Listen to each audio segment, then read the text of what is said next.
আহিল বিজেপি বলিল বতা বলিল এয়া বতাহ খননি কত জাতি জনজাতি মিলি আনিছে আদৰি অসমলে এইবাৰ বিজেপি চৰকাৰ সকলোতে আনন্দ সৰ্বানন্দ অসমৰে আনন্দ সৰ্বানন্দ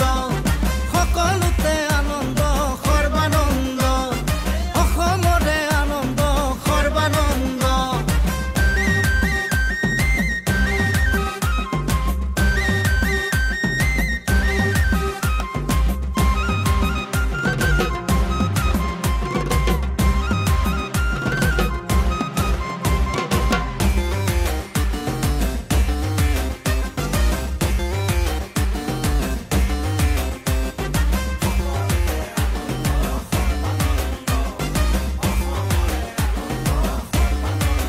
এইখনেই শেষ ৰণ সদায় ঘাটৰে অসমৰ অস্তিত্বৰ